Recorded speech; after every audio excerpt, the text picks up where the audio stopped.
김병환입니다. 오늘 발표 어떤 진주나 제주나 말씀이 대전이랑 많이 겹쳐되는 부분이 많이 있어서 저야말로 공부를 많이 하고 있어요. 뭐 비행장이라든지 신사라든지, 신사를 준비를 못했지만 대전에도 신사가 있었고요. 그 다음에 대전 진주역의 사례를 아까 말씀 주셨는데, 대전도 대전역을 좀 옮겼는데, 옮긴 처음의 위치가 대동역 주변인데, 그 대동역이 오거리거든요. 대전에서는 오거리가 흔치 않은데, 아까 사진에서 막 이렇게 여러 갈래로 갈라진 길처럼 이런 형태, 아니면은 관사촌, 이 모습에 관사촌 옆에 우물이 있던데, 대전에도 관사촌 마을에 우물이 하나 있는데 저 모습이랑 똑같네요. 야, 진주 가서 또 공부를 해야 되겠다는 좀 생각을 하게 됩니다. 제가 오늘 준비한 것은 전쟁 유적, 대전에 있는 전쟁 유적을 소개해드리는데, 대전에서 제가 왜 전쟁 유적에 대해서 관심을 갖느냐라는 부분을 좀 에둘러서 좀 돌아서 마지막엔 전쟁 유적으로 좀 가도록 하겠습니다. 저는 이제 충남 서천에서 태어나서 중학교 때 대전에 온 사람이라서 대전이란 도시가 왜 이렇게 도시가 될 수 있었는가에 대해서 항상 궁금함을 갖고 있는 사람입니다. 근데 또 대전에서는 요즘에는 대전역이 만들어지면서 대전이 만들어졌다. 그러니까 여기 세워지면서 대전역이 되었노라. 라는 어떤 논증의 연장선에서 대전은 어떻게 보면 일제가 만든 도시다라는 어떤 이야기가 쉽게 오가고 있습니다. 근데 저는 어떻게 보면 대전의 시작을 거기에 두고 싶지는 않아서 어떤 다른 방식으로 대전의 뿌리를 설명하고 싶은 마음은 있으나 그러한 어떠한 방식을 찾지는 못하고는 있습니다. 근데 이제 최근에는 이제 좀 다른 얘기입니다만 조운선에 대한 이야기를 좀 찾아보고는 있는데요. 어떤 화폐 경제가 도입되기 전에 쌀과 콩으로 한양에 세금을 날 때 배에다가 실어 날랐더라고요. 어떤 배의 시각으로 본다면 대전의 신단진이 아니면 회덕이 시작이 될 수 있었던 이유는 설명이 될 것 같아서 좀 그런 공부를 좀 하고 있습니다. 제가 오늘 준비해온 것은요, 오늘 책자에도 좀 자료가 있습니다만 PPT를 좀 사진만 좀 위주로 해서 좀 가져와 봤습니다. 예, 이제 대전에서 제가 이제 옛날 이야기, 대전의 옛 이야기를 좀 찾는 걸 좋아하다 보니까, 어떤 어떤 현장에 대한 어떤 대상에 대해서 좀 공부를 하다 보면, 일제강점기라는 역사와 교차를 하게 되더라고요. 대표적으로는 이제 충남대병원, 우리 대전에서 가장 많은 환자를 진료하는 공간이면서 이 충남대병원이 어떻게 시작이 됐느냐를 찾아보니까 제가 연도는 정확하지 않을 수 있습니다만 충남도립 대전의원, 그러니까 충남도청이 공주에 있다가 대전으로 옮겨올 즈음에 도립 대전의원이 함께 만들어지죠. 도립 대전의원을 공주에다 만드냐 대전에 만드냐 이때도 한번 옥신각신이 있었으나 대전에다 결국에 만들었고, 이게 그 다음에 이제 68년도에 충남대는 있었으나 그 안에 의과대는 없었습니다. 근데 68년도에 의과대를 만드는데, 의과대학이면 부속병원이 있어야기 마련인데 근데 나라에 살림이 없다 보니까 의과대 건물을 따로 짓지 못하고 도립병원의 시설을 충남대에 기부해라, 이런 식이었습니다.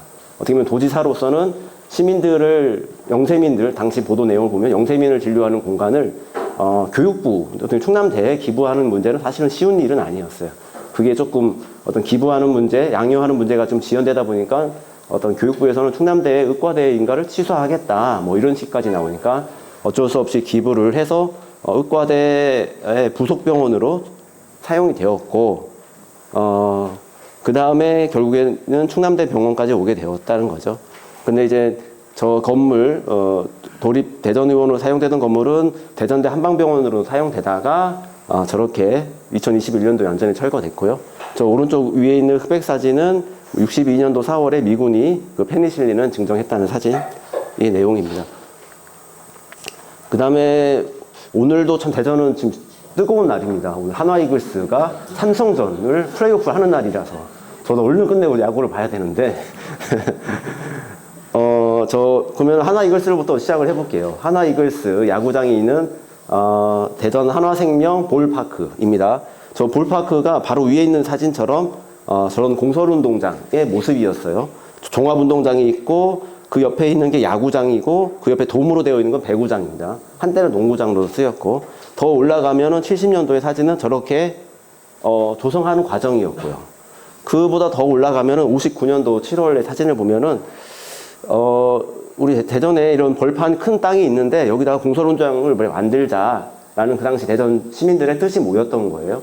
그래서 저렇게 말뚝을 받고 트랙같이 동그랗게 뭔가를 만드는 사진. 59년도 사진이면서 제가 이걸 좋아하는 이유는 그 당시에도 이렇게 큰 비전, 가진 것은 사실 없으나 여기에다가 큰 운동장과 수영장과 배구장과 뭐 야구장과 이런 걸 다 만든다는 계획을 이렇게 손으로 그림을 그려가면서 했다라는 것이 참 느껴지는 바가 많이 있더라고요. 근데 이 땅은 또 결국은 어디서 왔느냐를 돌아보면은 35년 가보네 방적, 종현 방적의 땅이었다는 거죠. 그 당시에 조선일보 보도를 보면은 뭐 수진이나 원료가 부족해서 아니면 동아일보는 그런 이유로 공사가 지연되다가 결국에는 아마 이때 광주에 가보네 방적이 공장을 지은 걸로 알고 있는데요. 그 대전 상공회의소가 땅을 임대를 해서 어떤 밭을 붙이는 용도로 한때 사용이 되다가 이렇게 이제 그러면 이때 넉마주의라는 단어가 나오는데요. 넉마주의 이제 아이들이 꿈이 없이 길거리에 있는 쓰레기를 주워다가 먹고 사는 이런 대전에 있는 넉마주의를 벗어나자 뭐 이런 뜻이 모여서 이렇게 되었다는 겁니다. 그리고 지금 대전에 남아있는 어떤 일제강점기의 현장들을 좀 보여드리는 건데요. 이 관사촌, 아까 진주와 비슷한 모양이죠. 관사촌이 있고요.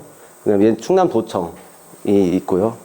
이거는 동양척식주식회사였고 지금은 미술관으로 새롭게 단장이 되었습니다. 그리고 요즘에 지금 대전시가 가장 주목하고 있는 거는 대전부청사 상공장려관으로 쓰였고 여기 3층이 어떤 실내 공연장처럼 어떤 3층의 공간이 층고가 높아서 단과 출입구에 경사로가 되어 있어서 사람들이 실내에 모여서 누군가 하는 말을 주목해서 들을 수 있는 이런 공간이었고요. 이 공간이 원래는 이런 모습이었다가 삼성화재의 개인 건물로 하다가 최근에 이걸 매입해서 원형의 복원을 하는 과정을 하고 있습니다. 그 다음에 이렇게 좀 대전에 이제 일제강점기의 시설들이 좀 남아 있는 거고요. 반대로 이제 대전 형무소, 대전 목동에 있는 대전 형무소이고요. 지금 형무소의 어떤 건물이나 흔적은 사실 남아 있지 않고 우물터와 전망대가 아니죠. 감시탑이 남아 있는 거죠. 그 다음에 아까 오늘 비행장 얘기가 여러 번 나오고 있는데요. 좀 저도 자세한 사진 좀 가져왔으면 좋았겠으나 이게 지금 대전 비행장의 모습이고 이 비행장은 그곳에 지금 대전시청이 들어가 있으니까요. 어떤 모습일지 좀 짐작은 되실 겁니다. 대전시청과 어떤 둔산동 상권이 다 차 있고 일부 좀 옛날 비행장을 재현하기 위해서 비행장을 재현하는 건 그곳을 우리 공군이 사용했기 때문에 보람의 공원이라는 이름을 사용을 붙여놨습니다. 그리고 이건 조건 박사님의 논문에서 좀 인용해온 사진인데요. 일제강점기 때 대전에 주둔했던 일본군 부대의 사진과 그 현장 그 모습, 지금 남아있는 모습입니다. 사실은 현장이 남아있지 않죠. 제가, 이렇게 어떤 이야기를, 현장을 공부하고 그 시작이 어떻게 됐는지를 찾아가다 보면, 일제강점기를 만나고, 근데 또 일제강점기에 대전에서 살았던 분들 중에 그들에겐 패망이고 우리에겐 광복으로 일본 본토로 돌아가신 분들이 계시죠. 이분들은 고향이 충남 대전인 겁니다. 대전부이시고, 대전에 대한 고향의식을 굉장히 강하게 가지고 계신 분이에요. 제가 이분은 직접 만나지, 하기모토 마사히코와 미치유키라는 형제분이신데요. 직접 만나 뵙지 못했지만, 일한 시민 네트워크라는 단체를 통해서 활동을 하셨습니다. 그래서 이분들이 그 소재동 대전역 뒤편에 있는 관사촌에서 생활을 하셨고, 이렇게 자신이 살던 집, 이분들이 살던 집은 철도 관사 53호인데 지금도 남아 있습니다. 53호의 모습을 이렇게 재현하시고 그림 그리고 여기 대전역을 포함한 어떠한 생활권의 전도를 그림으로 이렇게 남기셨고요.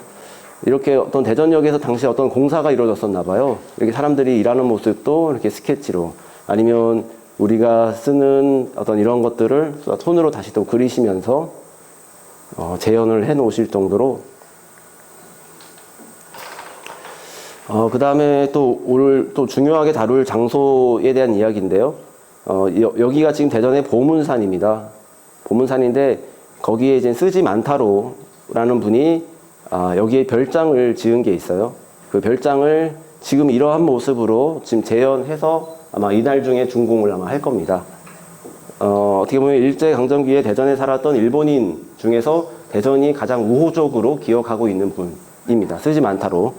쓰지 만타로 씨는 그의 선친인 쓰지 긴노스케부터 대전에 정착을 했습니다.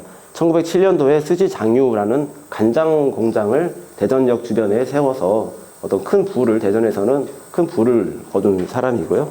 그 다음에 쓰지 만타로 씨와 그의 아내 분의 사진이고, 이 지금 배경이 여기 지금 보문산의 별장에서 촬영한 사진입니다.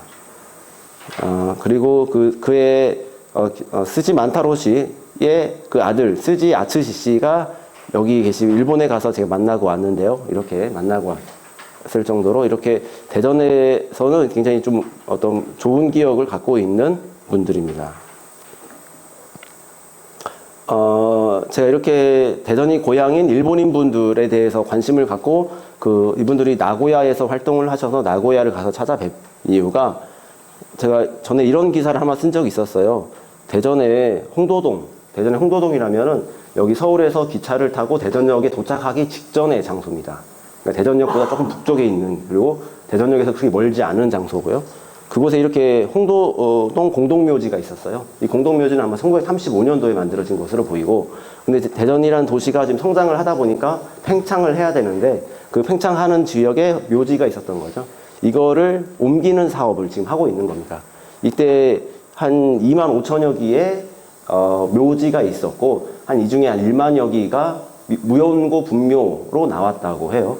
그래서 그 당시에 무연고 분묘를, 어떤 무연고 분묘라는 건 가족이 없다는 말씀이니까, 유해를 찾으러 오는 가족이 없다는 얘기니까, 이렇게 홍도총, 대전에 있는 어떤 공동묘지를 새롭게 만든 곳에 이렇게 크게 봉분을 세워 홍도총으로 해놨는데, 이렇게 이란 시민 네트워크, 대전에 있는 고향인 분들이 대전에 오시면 여기를 참배하는 장소로 꼭 하시더란 말이죠. 그게 왜 그런가 봤더니 이분들의 어떤 형제들이 아니면 가족들 중에 누군가가 여기 공동묘지에 안장이 되셨다가 이제 이장하면서 이제 홍도총으로 같이 가신 거죠. 근데 이 홍도총에는 어떤 일제강점기의 어떤 상황이 좀 설명되어 있지는 않아요. 그리고 이제 그 대전에 그 당시에 있었던 화장장의 모습이고요. 이것도 그냥 제 어떤 그 관심 사안 중에 취재하다 보니까 이제 대전 일제강점기 때 대전에서 뭐 첫 번째 조선인 의사가 누구냐라는 어떤 관심에 하다 보니까 이렇게 좀 발굴이 된 건데, 김종하라는 분이시고, 이분을 좀 집중했던 거는 이분이 1919년 3.1운동에도 참여해서 서대문 형무소에서 옥고도 치른 역사가 있으셨기 때문이고요. 대전에서 한 5년 정도 개원일을 지내셨고, 읍의원도 지내셨고요. 근데 이분이 좀 발굴된 계기가 좀 특이한 거는, 이렇게 대전의 어떤 골동품을 다루시는 분이 오래된 일본 책을 어떻게 매입을 하셨는데, 그 책 속에 이렇게 중앙의원이라는 전단지가 들어있었다는 거죠. 그 전단지의 이름을 보니까 김종하였고, 제가 전에 썼던 기사에서도 김종하를 언급한 게 있었기 때문에 저희 회사에 연락을 주셔서 이렇게 좀 이야기를 더 좀 발굴할 수 있었고, 이게 지금은 대전 시립박물관에 좀 전시가 되어 있습니다. 그리고 이거는 이따가 좀 다시 한번 돌아오겠습니다. 이제부터 이제 전쟁 유적에 대해서 좀 설명을 드릴 텐데요. 잠시만요. 내가 뭐 하나 빼먹은 것 같은데. 이게 없어. 뒤에 있나 보구나. 예, 이제 저기 대전에서 한 2023년 말부터 한 1, 2년 정도의 사이에 좀 발굴한 전쟁 유적인데요. 여기는 이쪽으로 좀 경부선 고속도로, 고속철도가 지나고요. 여기가 지금 경부선 고속도로입니다. 여기에 지금 새롭게 놓였지만 최초에 놓인 형태는 경부선 고속도로이고, 여기는 동구 신상동이라는 지역이고, 대전역으로 치면 좀 남쪽에 위치해 있고, 옥천과 영동을 가는 길목에 위치해 있습니다. 여기에서 지금 어떤 일제감정기에 방공호가 있다는 말씀을 듣고, 이쪽을 좀 뭐라고 그러는데, 이쪽이 어느 지역인지 특정하기가 어려워서 먼저 위성 사진을 좀 찾아봤을 때 위성 사진에 이렇게 어떤 하나의 섬처럼 보이는 데 이렇게 모래들이 이렇게 만들어져 있는데 이쪽 지역의 모래 모양과 이쪽 지역 모래 모양이 굉장히 좀 특이했어요. 좀 고르게 되어 있는 것과 달리 이쪽에 좀 굉장히 특이해서 현장을 가봤는데 여기 사진에서는 안 보이네요. 제가 컴퓨터로 봤을 때는 보였는데 이쯤에서 동굴이 지금 남아 있는 겁니다. 그러니까 이게 지금 이렇게 파랗게 보이는 게 지금 대청호입니다. 강이 아니고 대청호이고 대청호를 만들기 전에는 사실은 여기 완전한 내륙이었고요. 좀 지대가 높은 언덕쯤이었을 걸로 보입니다. 그래서 여기에 지금 이렇게 동굴이 원래는 말씀으로는 증언으로는 한 3개 정도 있는데 현장에서는 여기와 여기 한 2개 정도 보이는 지점이고 위치는 지금 이쪽으로 올라가는 길은 지금 대청호 때문에 막혀서 사용되지 않는 도로인데 여기로는 청주까지 갈 수 있는 길이 나와 있었다고 합니다. 예, 여기 지금 아까 보였던 그 산이 토끼봉이라는 곳인데 토끼봉에서의 관측된 사진이고요. 부평에 있는 동굴 모양과 사실은 좀 비슷한데 규모는 좀 훨씬 작습니다. 그리고 송정희 선생님이신데 이 동굴에 대해서 기억을 갖고 계신 분이시고 이 송정희 선생님 말씀으로는 이 동굴을 조성할 때 그 철길 레일을 바닥에 깔아서 안에서 나오는 돌을 밖으로 배출했고 중요한 거는 이 동굴 입구에다가 벽을 세워서 밖에서 동굴이 보이지 않도록 했었다라는 말씀이에요. 그래서 사람들이 동굴을 드나들 때 그 벽을 피해서 양쪽 옆으로 와서 들어가고 나오고 뭐 이런 식의 형태를 했다고 하고 그 아까 대청호가 물에 가라앉기 전에는 이렇게 동명국민학교도 있었고요. 이렇게 학교도 있었던 작지 않은 마을이었습니다. 그 다음에 다시 이제 저희가 보문산으로 왔는데요. 아까 보여드렸던 만타로 씨의 별장이 이렇게 있고 그 아래에 이렇게 지금은 아쿠아리움이라는 민간 수족관이 있습니다. 이 수족관의 위치가 지금 이 사진에서 담기지 않았지만 아마 이쯤 될 수 있어요. 아마 직선거리로는 100m도 사실 떨어지진 않았습니다. 경사로기 때문에 아마 이 경사로를 따라 내려가면 여기로 이렇게 들어가게 됩니다. 여기 위치이고요. 이 아쿠아월드 안에 들어가 보면 이런 식으로 천장 형태가 되어 있고 벽면도 이렇게 되어 있고요. 근데 이러한 동굴 시설이 이 동굴의 모형도인데요. 안에 이렇게 굉장히 좀 큰 규모고 이 동굴이 지금 어떻게 만들어졌는지 우리 군에서 어떤 설명하고 있지는 않습니다. 그렇다고 뚜렷한 자료가 있는 것도 사실은 아니고요. 근데 우리가 대전에 일제강점기에 17방명군 뭐 이러한 군이 있었을 때 어떤 태평양 전쟁이 한반도까지 넘어왔을 때 군 사령부를 대전의 공원, 대전 공원으로 옮기기 위해서 어떤 시설을 만들어 놨다라는 어떠한 증언은 있지요. 근데 그 대전 공원이 어딘지까지는 아직 정확하게 문서 속에는 규명되어 있지는 않으나 이런 시설들이 일제강점기에 어떤 지휘부가 있기 위해서 만들어 놓은 시설이 아니겠느냐 이런 추측을 지금까지는 하고는 있는 겁니다. 그 다음에 지금 저희가 방문했던 아쿠아월드가 여기에 있고요. 아쿠아월드가 여기 있고 그 별장이 바로 뭐 여기 있는 겁니다. 그 다음에 지금 대전에서 발견된 동굴들의 위치를 지금 대략 표시를 해본 거예요. 보문산에서만 발견된 동굴들의 위치를. 동굴들이 여기에 지금 3개가 있다는 얘기고요. 여기에도 하나가 있고 여기에도 하나가 있고요. 예, 이쪽에도 예, 각각 이렇게 있습니다. 제가 이걸 뭐 개수를 좀 세다가 이제는 세지 않기로 했어요, 사실은. 아니, 많아서가 아니라 어느 것은 동굴 형태가 그대로 남아있는 게 있고 어느 것은 매립되어서 입구를 좀 찾기가 어렵거나 입구가 조금 있는 것 같은데 이게 동굴인지 아니면 좀 파인 건지 모르겠다 이런 건데 이걸 개수로 넣자니 그렇고 안 넣자니 그렇고 이게 개수가 사실은 저희가 뭐 검증할 수 있는 아까 진주의 사례처럼 어떤 장비를 통해서 뭘 할 수 있는 입장도 아니고 안 될 것 같더라고요. 그래서 세진 않고 있습니다. 근데 대전에 동굴이 이렇게 많이 있는데 왜 근래에 발견됐냐? 2년 이내에 이런 것들이 화자되고 있거든요, 공개적으로. 왜 그러느냐? 보시다시피 이게 다 주거 공간이잖아요. 주거 공간이면은 이렇게 너무나 쉽게 드러날 건데 사실 근래에 공개된 거는 이렇게 앞에 주택을 짓고 뒤에 동굴이 있는 겁니다. 뒤에 지금 뒤에 동굴이 있는 걸 알고 이 앞에 땅을 사셔서 이 앞에 이렇게 집을 짓고 지내시면서 이 동굴은 고구마나 감자 같은 걸 캐셔서 그 안에 보관하는 한 800상자까지 보관하셨다니까 예, 그 안에 동굴도 규모가 큰 거고요. 이 위치가 지금 이런 겁니다. 이렇게 앞에 주택이 크게 있고 아마 동굴은 이렇게 있는 거겠죠. 그래서 밖에 드러나지 않았던 거고요.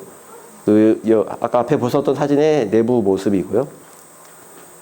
두 번째 장소입니다. 두 번째 장소도 이렇게 집이 산 밑에 바로 한 채가 있죠. 이 뒤에 바로 지금 동굴이 발견되는 거고요. 이 동굴 역시 이 집을 사실은 별장처럼 지내고 계신 거예요. 여름철에 와서 좀 쉬는 공간으로. 그래서 이렇게 좀 덕트같이 환기구처럼 설치해 놓고 이렇게 여름에 안에서 좀 시원하게 좀 휴식하는 공간으로 개인적으로 사용하기 때문에 밖에 좀 드러나지 않았던 거죠. 이거는 어떤 이분이 여기에 동굴이 있다라는 걸 알고 여기를 조금 찾아보려고 많은 애를 쓰셨으나 입구를 찾지 못한 그 장소이고요. 예, 아까 부사동에 동굴이 있으나 아까 사진에서처럼 주택가가 개발되고 아파트가 들어서면서 주민들이 좀 불안해 하시죠. 그렇기 때문에 입구를 이렇게 시멘트로 해서 막아놓은 형태입니다. 제가 이 사진을 가져온 이유는, 그 사진이 없네요. 예, 그렇습니다. 뭐, 이렇게 동굴 주변에 이렇게 작은 어떤 시설물이 하나 있어요. 근데 주민들은 아마 화약고 아니었겠느냐, 동굴을 만들 때 쓰는 화약고 아니었겠느냐 하는데, 저희가 작년에 일제강제동원 네트워크가 오셨을 때, 이 규모를 봤을 때 너무 좀 작은 규모다라는 말씀을 주신 게 있어서, 아직 어떤 시설로 만들었는지는 규명되지 않았는데, 제가 이 사진을 가져온 거는 원래 이 지붕, 이 뚜껑을 덮는 공간에 원래는 얇은 철로 둘레를 둘러놨더라고. 굉장히 견고하라고. 근데 어떤 의도인지를 모르겠어요. 그 다음에 이제 일제강점기 대전에서 금을 캐던 장소를 좀 설명을 해보려고 합니다. 일단 이 장소에 대해 먼저 설명을 해보면, 여기가 지금 갑천 습지라는 곳이고요. 여기입니다. 국가 습지이고, 여기도 완전히 도시화 되어 있고요. 이쪽 편도 대전시청이 있는 도시화 되어 있는 거고, 도심 속에 이렇게 자연 하천이 습지 형태로 보존되어 있어서 국가 습지로 지정이 근래에 되었습니다. 그리고 이번에 올 여름에 여기가 호수공원으로 개장을 했어요. 사람들이 많이 찾아오고 계십니다. 그리고 지금 저희가 말하려고 하는 동굴의 위치는 한 이쯤에 됩니다. 산 중턱도 올라가기 전에 이 동굴들이 있는데, 제가 처음 발견했던 동굴은 이런 형태의 동굴이었어요. 이제 수직으로 내려간 동굴의 형태, 갱도라고 봐야 되겠죠. 갱도의 형태이고요. 사람 키로피로 친다면 한 3명 정도 여기까지가 된다면 될 것 같고요. 그리고 여기에는 이런 동굴, 수직으로 내려간 동굴도 있고, 갱도도 있고, 수평으로 동굴처럼 동굴처럼 파고고 들어가는 동굴도 있고, 이게 제일 위에 있고, 이게 제일 아래에 있고, 이 중간에 이게 있는 겁니다. 그래서 어떤 분들은 이게 맥을 보려고 한번 파보는 금맥이 어느 정도 흐르는지를 보려고 파본 트렌치 아니겠느냐 이런 말씀을 주시는 겁니다. 대전에서 같이 공부하시는 분들을 모시고 한번 갔었는데요. 여기도 지금 수직으로 되어 있는 갱도가 있고 바닥이 좀 깊게 내려가 있는 형태입니다. 그리고 이것도 모르겠어요. 제가 생각하기엔 이것도 어떻게 보면 금을 채굴 하던 장소였지 않았을까. 벽면이 굉장히 반듯하게 갈라져 있거든요. 그래서 이 지금 시설은 지금 조선 재련이 운영했던 것으로 기록상 나왔습니다. 조선 재련이 여기서 직접 금광을 운영을 해서 그 금광을 장항에 있는 장항 재련소까지 옮기지 않았겠느냐라고 추정을 하고 있고, 근데 이러한 어떤 조선 재련이 소유했던 금광이라는 것까지는 확인을 했으나 이렇게 많은 큰 규모의 시설들을 할 때 그 돌들을 어떻게 날랐을지가 아직 조금 공부하고 있습니다. 근데 이 위치를 좀 특정할 때 처음에 어떻게 발견하게 됐냐면 60년도 대전의 항공 사진을 보다 보니까 이렇게 조금 산속에 거뭇거뭇한 것들이 일렬로 있어서 이게 뭔가 하고 현장을 가봤던 겁니다. 그랬더니 아까 수직갱도가 나온 거고요. 이거는 이제 제가 가장 좋아하는 장소 중 한 곳인데요. 아까 이렇게 금광의 모습을 보여드렸는데 이 금광이 있는 곳에 이렇게 샘터가 하나 있습니다. 이 샘터가 여기가 뭐 농경지가 굉장히 발달되어 있는 지역도 사실은 아닌 건데 또 산이 높아서 목이 마를 장소도 사실은 아니라고 저는 생각을 하는데요. 그래서 이러한 샘터가 아무래도 그 당시에 금광을 캐던 노동자들이 목을 축이던 장소가 아니었겠는가 저는 지금 그렇게 추정을 하고 있고요. 어떤 아까 그 습지에서의 그 자연 탐방이 많이 이루어집니다. 그때 대전 환경운동연합 회원들이 이렇게 가실 때 제가 이렇게 좀 브리핑을 금광을 소개하는 일제강점기의 강제동원이 되었을 어떤 이런 금광을 소개하면서 현장을 같이 답사한 일이 있고요. 그러니까 제가 하는 일이 이렇게 어떤 취재하고 기사를 쓰다 보니까 어떤 깊이 있게 뭔가를 파악하거나 어떤 논문 형식으로 정리하거나 뭐 그러지는 못하고 있고, 또 지역사회에서도 아직 이거에 대해서 발견의 그 이상의 의미를 사실은 두고 있지는 않습니다. 그래서 어떤 전문적인 연구가 이루어지지는 않고 있는데요. 그래도 이렇게 좀 밖으로 꺼내놓으면 나중에 어떤 쓰임이 분명히 있을 거라고 생각을 해서 지금도 계속 노력하고 있습니다. 네, 이상입니다.